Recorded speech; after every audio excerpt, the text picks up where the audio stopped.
banaye tuli ne muganda waffe Masaba obusibe buggwa musajja wattu tumugjeyo era tuli naye wano eno agenda sooka ayogereko nammwe eddakiika emu jasi yakubeebaza ebingi ali byogeredda nze amanya n'eddoboozi batoke nga ne Masaba kulikayo mukomera.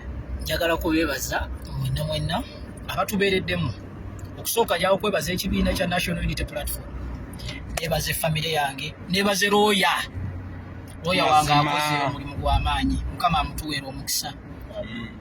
Atukoledde era tweyanzeege kubanga tebibadde byangu, naye njagala bakakasa nti mwetuli njagala okwebaza buli muntu yenna, ttiimu y'Ejjinja mwebale nnyo, mwebalire ddala, abaana abatweyimiridde mwebale nnyo, mwebalire ddala.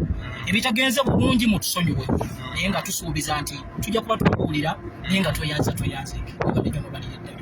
Kale baganda bange ndowooza musajja mukonfaminze mumulabye yeye abeebazizza mwenna okutandika ddala ku kibiina kya National Unity Platform na buli muntu yenna mubeere bulungi.